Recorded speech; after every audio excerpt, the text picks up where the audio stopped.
My name's Tamara Campbell, and this is the Non-Essential Project.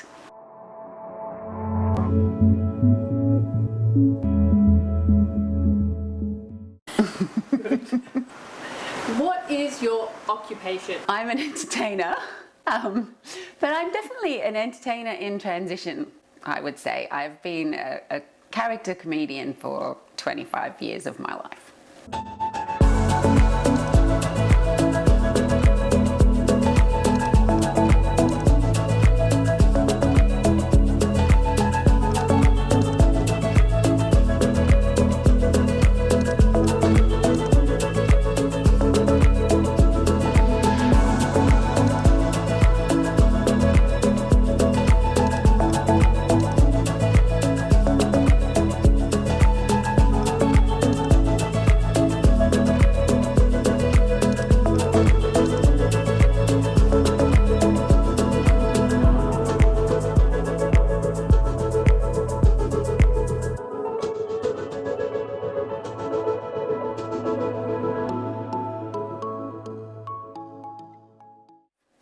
And where did you study? So where did you find your skills? I have a communications degree in theatre and media from Charles Sturt University in Bathurst, but at the end of that I felt a little bit like a jack of all trades and master of nothing. I went to California and studied at the Delarte School, International School of Physical Theatre, which, by the way, was pretty life-changing. What do you love about your job?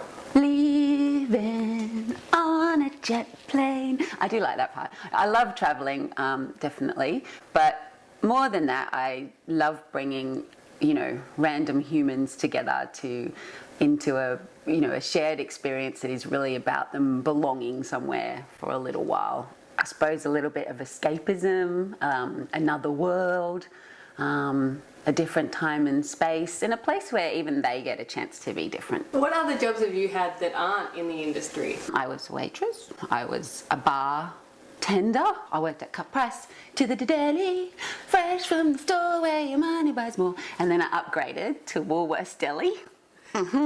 Where this really hot young man called Patrick worked, and I remember he worked in fruit and veg, and he would pick up these heavy things of fruit and veg and all the veins in his arms would pop out, and I was like, wow. I worked as a person who stayed overnight in the houses from group homes with people with developmental disabilities. Yeah, it was great. Waitress, bartender, group home worker. Where did you grow up? I was born in Orange, and we lived between Sydney and Orange. I started school in Sydney. I lived in Lidcombe. I lived on a farm in Kadira Vale. We moved to Grafton, South Grafton to be specific, as I joined the rowing team. Yeah, New South Wales schoolgirl champions. Then we moved to Sydney when I was 15, back to Sydney. I couldn't have been more excited. I was so excited that I didn't even mind that we lived in Seven Hills. It was great. I had such great teachers. Came second in my high school, in my HSC. Yeah, not just a pretty face. But I decided while I lived there that what I really wanted to do was, some form of acting. Who do you depend upon in your life, and who are you closest to? I was very, very close to my mother my whole life. And when I was 44, she passed away very young. She just turned 65. That was a very steep learning curve. I'm very lucky, I suppose, to have a number of, really great girlfriends I'm definitely very close to, or that I feel like I can talk about most things to. And my sister, I'm very close to my sister. I'm pretty close to my ginormica daughter too, the child that towers over me. I have a husband too, so I guess I'm close to him in some ways. Well, he's a man. I don't like to talk about things too much. Do you think your perspective has changed since the pandemic's come along? Oh, 100%. It's almost like we were given this gift of this total disruption shoved into our lives that actually has really potentially prepared all of us to be more prepared for what was coming anyway. That's what I believe. I think that, everything that was going to happen is happening. It's just been accelerated. And it's given me the chance to do what I probably really needed to do, which was start to change the course of my life. It gave so much reflection time that there was no time for. it didn't feel like there was time for. There was always time. And I have always gone pedal to the metal with time. And I still have in this time, but my pedal was in a different place and my metal was a different substance.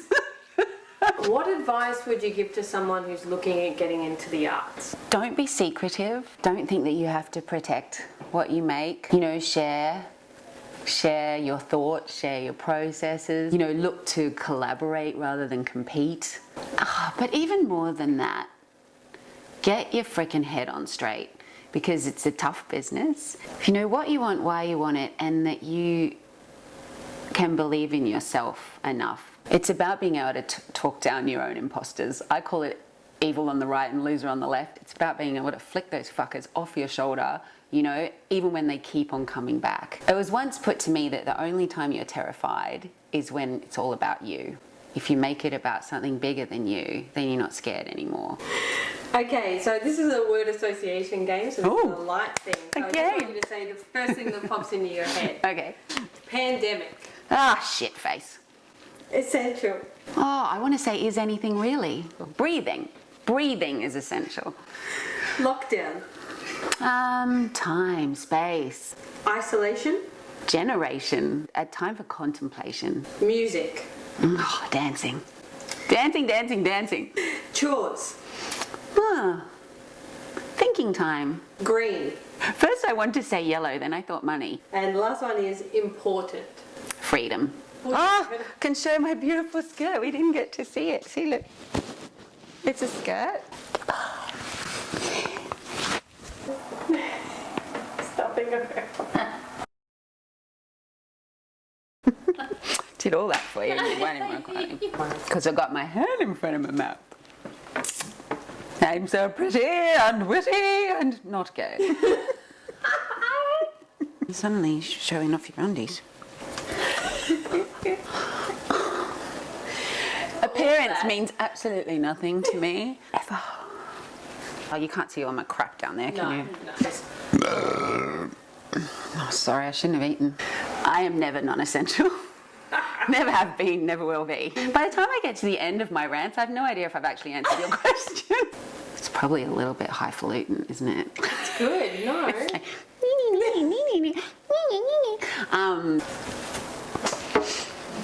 hello, my name's Tamara Campbell.